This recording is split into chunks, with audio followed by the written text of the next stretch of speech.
नमस्कार दोस्तों आज मैं फिर हाजिर हूँ कुछ गलत खबरें जो आप तक पहुँच रही हैं, व्हाट्सएप के द्वारा फॉरवर्ड हो रही है, फेसबुक के द्वारा फॉरवर्ड हो रही है, सोशल मीडिया पर आपको दिखाया जा रहा है, न्यूज़ चैनल में आपको दिखाया जा रहा है। तो उन सब में से कौन सी न्यूज़ गलत आप तक पहुँच रही है उसके बारे में बताऊंगा। तो ये सीरीज हम हर 2 दिन में सुबह 9 बजे आप तक पहुँचाया करेंगे।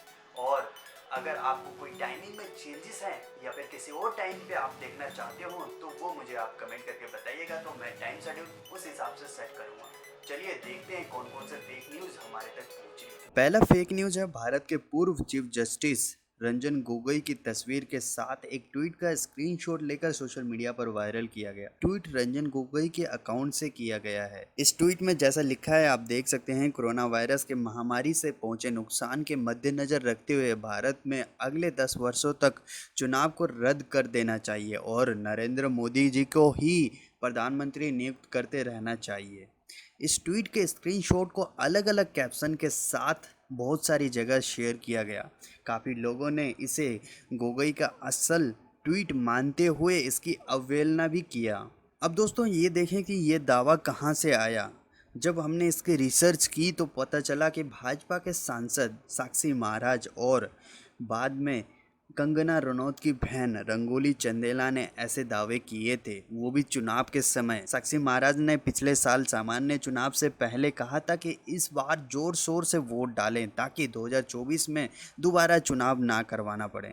गौर करने की बात यह है कि उन्होंने यह पिछले साल मार्च में कहा था। यह नोवेल कोरोना वायरस महामारी के आने से कई महीने पुरानी बात है। तो दोस्तों ऐसे फेक न्यूज़ को फॉरवर्ड ना करें, ना ही शेयर करें। अगर आपको कहीं दिखते हैं तो इनको ज़्यादा से ज़्यादा रिपोर्ट करें। रिपोर्ट करने के बाद ये पोस्ट डिलीट हो जाती है। न्यूज़ 18 और मनी कंट्रोल ने अभिजीत बनर्जी का नाम लेकर यूपीए सरकार की नीतियों पर गलत बयान को शेयर किया।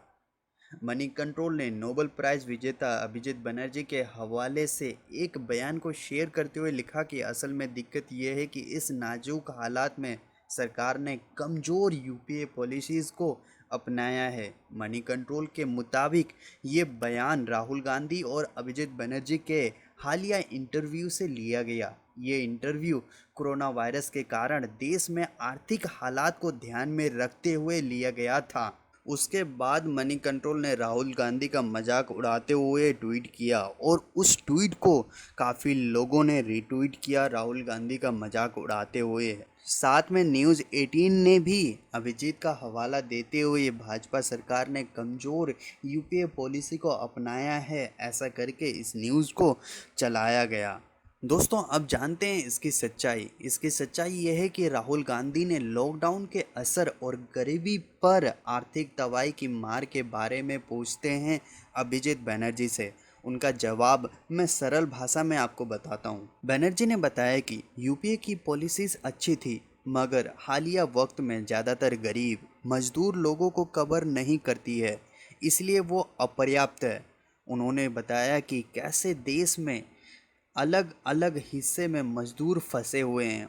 उन्हें देश के सभी हिस्सों में आधार कार्ड का इंफ्रास्ट्रक्चर एक जैसा न होने की वजह से पब्लिक डिस्ट्रीब्यूशन सिस्टम पीडीएस के तहत राशन नहीं मिल पा रहा है। बनर्जी ने यह भी बताया कि उन राज्यों के नहीं होने की वजह से मजदूरों को राशन नहीं मिल पा रहा है। अब आप गौर से देखेंगे तो मनी कंट्रोल और न्यूज़ 18 ने इस बयान को किस तरीके से मैनिपुलेट किया है। तो दोस्तों ऐसे न्यूज़ से बचें और इनको शेयर ना करें। दोस्तों ये फ़ोटो भी काफ़ी तेज़ी से वायरल हो रही है जिसमें वेस्ट बंगाल के चीफ सेक्रेटरी राजीव सिन्हा देखे गए हैं। इस फ़ोटो को वायरल इस तरीके से किया जा रहा है कि उसमें लिखा जा रहा है कि वेस्ट बंगाल में डेटा कुछ और है कोविड-19 का और उसको कुछ और दिखाया जा रहा है लोगों के सामने, जबकि वहाँ पर डेथ ज़्यादा हो रही है लेकिन वो दिखाया नहीं जा रहा है। और इस फ़ोटो को देखते हुए ये भी लिखा जा रहा है कि वो गेट टुगेदर कर रहे हैं, वो भी अल्कोहल के साथ। दोस्तों जब इसकी सच्चाई चेक की गई तो पाया गया कि ये फ़ोटो 2013 की है, न कि अभी की। और जैसा इसमें कहा गया है और इसके अनुरूप लिखा गया है वैसा कुछ भी नहीं है। ANI, times of India, TV 9 और जागरण वगैरह ने कोरोना वॉरियर्स पर फूल बरसाने वाली जो फोटो दिखाई वो 2018 की थी। 1 मई को chief of defence staff general Vipin Rawat ने तीनों सेनाओं के प्रमुखों के साथ स्वास्थ्य कर्मियों और कोरोना वायरस से लड़ रहे बाकी लोगों का आभार व्यक्त करने के लिए आयोजित किए गए कार्यक्रम की अगुवाई की। इनमें से एक कार्यक्रम अस्पतालों में फूल बरसाने का भी था। उसके बाद कई मीडिया संस्थानों ने भारतीय वायुसेना के एक हेलीकॉप्टर की फूल बरसाते हुए तस्वीर छापी, जो कि इस कार्यक्रम की बताई गई लेकिन थी नहीं। जैसा कि आप देख सकते हैं दोस्तों, ये तस्वीर डेली मेल की खबर के मुताबिक यह 26 जनवरी 2018 को दिल्ली में हुई गणतंत्र दिवस परेड की है। दोस्तों, जैसा कि आप इस फोटो में देख सकते हो, यहाँ पर साफ साफ बताया गया है कि ये कब लिया गया, कहाँ से लिया गया। और दोस्तों, इस फोटो को काफ़ी लोगों ने रीट्वीट किया। दोस्तों, अगली न्यूज़, जैसा कि आप कल ट्विटर पर देख रहे थे, एफआईआर अगेंस्ट सुधीर चौधरी, जिसमें लव जिहाद का नाम देकर उनके ऊपर एफआईआर किया गया, ऐसा उन्होंने बोला। उन्होंने ये भी बोला कि मेरी सच्ची रिपोर्टिंग का मुझे प्राइज मिला है और मेरे अगेंस्ट केरला पुलिस ने एफआईआर दर्ज किया है और मुझे अवार्ड मिला है फैक्ट को एक्सपोज करने पर।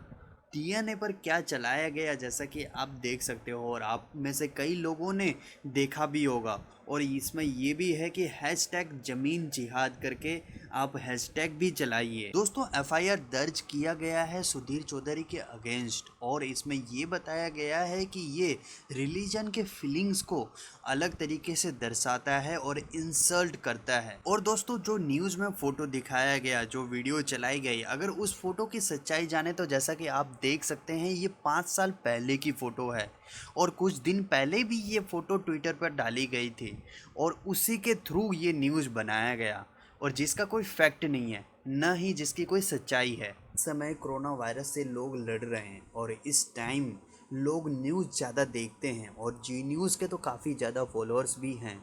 जिहाद का इस समय चलना मेरे हिसाब से तो सही नहीं है। किसी के सेंटिमेंट्स और किसी के इमोशन के साथ नहीं खेलना चाहिए, जबकि इस समय सभी लोग एक होकर कोरोना वायरस से लड़ रहे हैं और ऐसे टाइम पर आप एक दूसरे को अलग कर रहे हो और एक दूसरे को बांट रहे हो। और इस समय आप ये भी कह रहे हो कि मुझे सच बोलने का प्राइज़ मिला, जबकि आपने सच क्या बोला है? आपने तो ये पुराना न्यूज़, आपने तो ये पुराना फ़ोटो उठाकर उसको मैनिपुलेट करके लोगों को दिखाया है। मेरे हिसाब से तो ये गलत है। बाकी आप क्या समझते हैं दोस्तों, वो आप जानें। तो दोस्तों, मिलते हैं अगली वीडियो में। जैसा कि मैंने बताया कि फ़ेक न्यूज़ का वीडियो हर 2 दिन में डालूंगा, तो परसों आपको दोबारा से फ़ेक न्यूज़ का वीडियो मिलेगा।